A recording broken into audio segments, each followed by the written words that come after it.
그리스도께서는 장래 좋은 일의 대제사장으로 오사 손으로 짓지 아니한 것 곧 이 창조에 속하지 아니한 더 크고 온전한 장막으로 말미암아 염소와 송아지의 피로 하지 아니하고 오직 자기의 피로 영원한 속죄를 이루사 단번에 성소에 들어가셨느니라.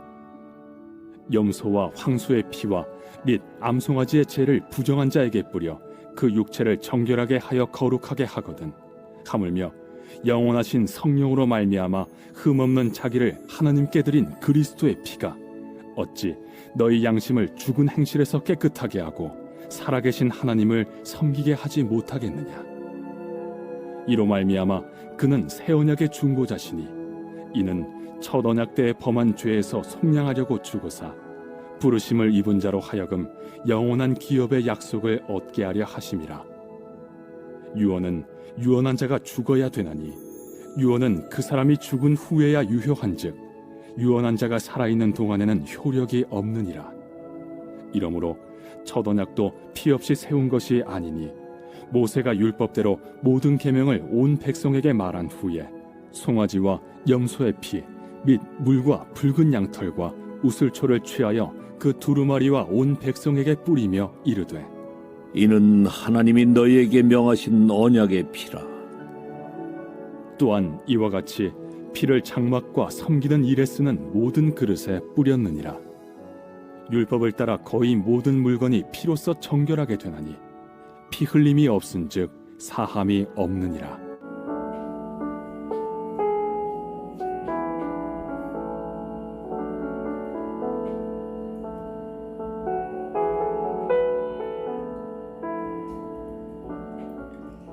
이 100명 중 99명이 악인이고 단 한 사람만이 의인인데 그 한 명이 죽음으로써 나머지 악인들의 죗값이 대신 치러지는 것을 윤리적, 합리적이라고 할 수는 없습니다. 그러나 하나님은 이를 정당하게 하시려고 성막과 성전을 사용하셨습니다.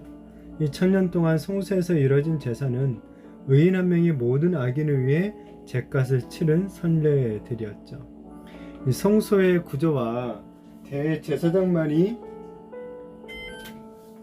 지성소에 들어갈 수 있음을 앞에서 이제 말한 후에 저자는 예수 그리스도께서 참 대제사장이 되시고 하늘에 속한 참된 선막에서 가축의 피가 아닌 자기의 피로 영원한 속죄를 이루시고 단번에 성소에 들어가셨다라고 선언합니다. 율법에 의하면 염소와 수소의 피는 제사장을 임명할 때 사용되었고 암송아지의 죄는 이스라엘 회중의 죄를 씻는 물을 만드는 데 사용이 됩니다. 이처럼 아무 죄가 없는 가축이 죄를 지은 사람을 위해서 대신 죽는 일이 천여년 동안 이어진 거죠. 그래서 유대인들은 가축의 피와 제물의 그 죄를 탄 물이 죄를 깨끗하게 한다라는 것을 당연시했었죠.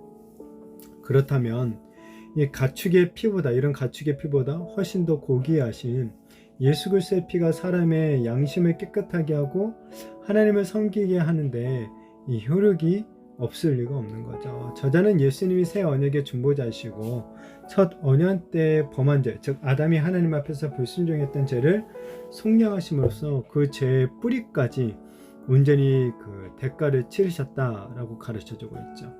이처럼 하나님의 구원은 천년의 역사 동안 수많은 가축의 피와 제사장들의 수고를 통해 준비가 되었고 결국 하나님의 아들이신 예수 그리스도에 의해서 완성된 이 엄청난 보배인 줄로 믿습니다.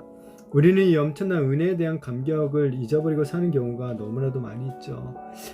바라기는 다시 이 놀라운 은혜를 우리가 되새기면서 정말 그렇게 살아가는 그런 우리들이 되어지기를 바랍니다.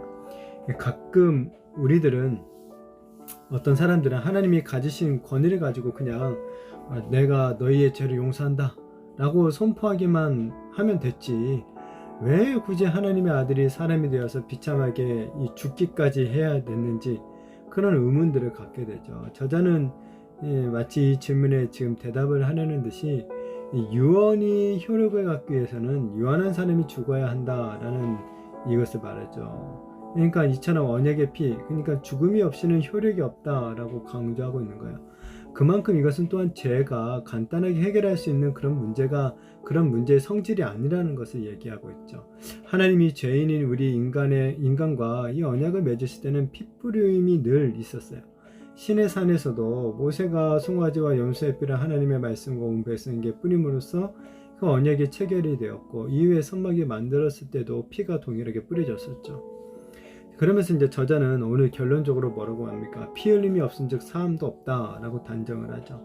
하나님은 대가를 치르지 않는 제사함을 인정하지 않는다는 거예요. 이것은 우리 신앙에서도 매우 중요하고 진지한 문제가 되는 거죠. 신앙은 우리 어떤 생각이나 어떤 정신세계 혹은 면목상의 위치에 머물러 있는 것이 아니라는 거예요. 죄는 마음으로 우리가 뉘우친다고 해서 그러니까 해결될 것이 아니라는 거예요. 죄값은 반드시 객관적으로 그리고 역사 안에서 또한 물리적으로 지불되어야만 했다라는 거예요.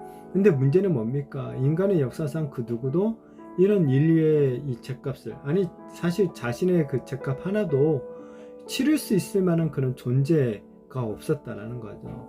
자, 그러나 오늘 말씀에서는 뭐라고 합니까? 오직 한 분, 바로 하나님의 아들이신 예수 그리스도만이 우리의 모든 이 죄값, 모든 인류의 죄값을 치를 수 있으신 분이었다라고 이야기를 하는 거죠.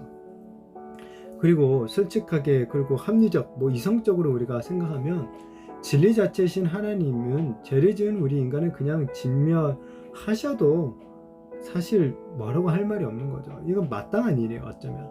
그러나 하나님은 우리를 위해 이 1000년이라는 긴 세월 동안 제사함을 정당화하는 제사를 쌓아오셨고, 그리고 때가 되어서 자기의 아들을 그 선례를 따라서 완전한 제물로 우리들을 위해서 내어주시기까지 하신 거죠.